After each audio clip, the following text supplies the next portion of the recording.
How much do you credit that growth and that push to to change your work ethic? Do you credit that? We call it an incident just because it was on television, but do you credit that conversation with Coach? I don't credit it to that because it's been different. Times he's been gotten on me before behind closed doors. There's been times it's been worse. But it's just y'all saw a piece of it. Y'all saw a piece of of a fraction of the relationship that we have, and the intent is what can't be seen. All y'all see is people just me confused, him yelling at me, frustrated as ever. Looks like he's finna tear me a new one.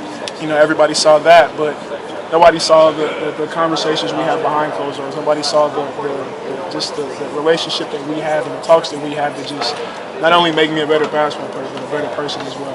How would you describe the narrative, the relationship between you and Coach Izzo? It's wonderful. I wouldn't say father-son, but I would say something close to that. He obviously is, has more experience and is wiser than me, and he has a lot to teach me. Who am I to just be confrontational with him and want to argue or want to talk back or just want to give him any reason to just yell at him? I want to learn everything that I can, and everything that he says, my eyes on him, I'm listening, and I want to soak everything that he has inside. Aaron, have you been talked to like that by other coaches in your past? Absolutely. Oh my goodness. Difference is a million people saw this time?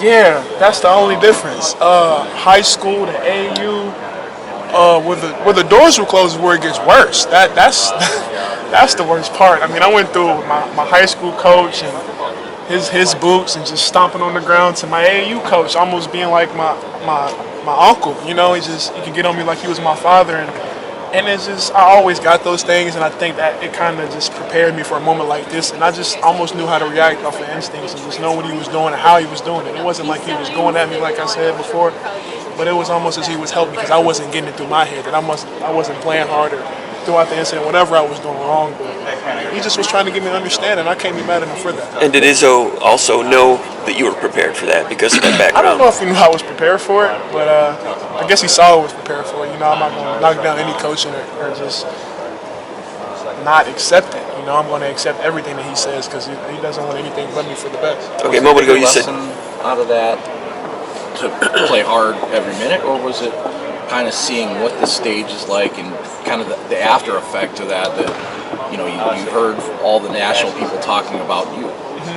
That probably wasn't your in the game plan at the beginning of the year, like, hey, I'm going to be in an NCAA tournament, quote unquote controversy. I think it was more play hard because throughout the tournament we played in some big games before that, and that game that had happened, coming off the Big Ten tournament win, so that stage was pretty big. But I think in the end it was just a matter of when am I going to play hard, when am I going to change things for myself.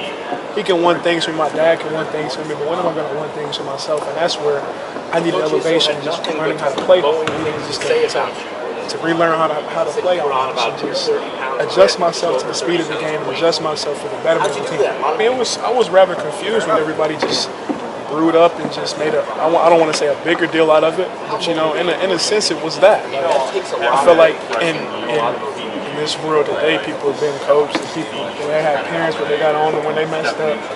I was the same way. When I touched the stove and it was hot, I got burned.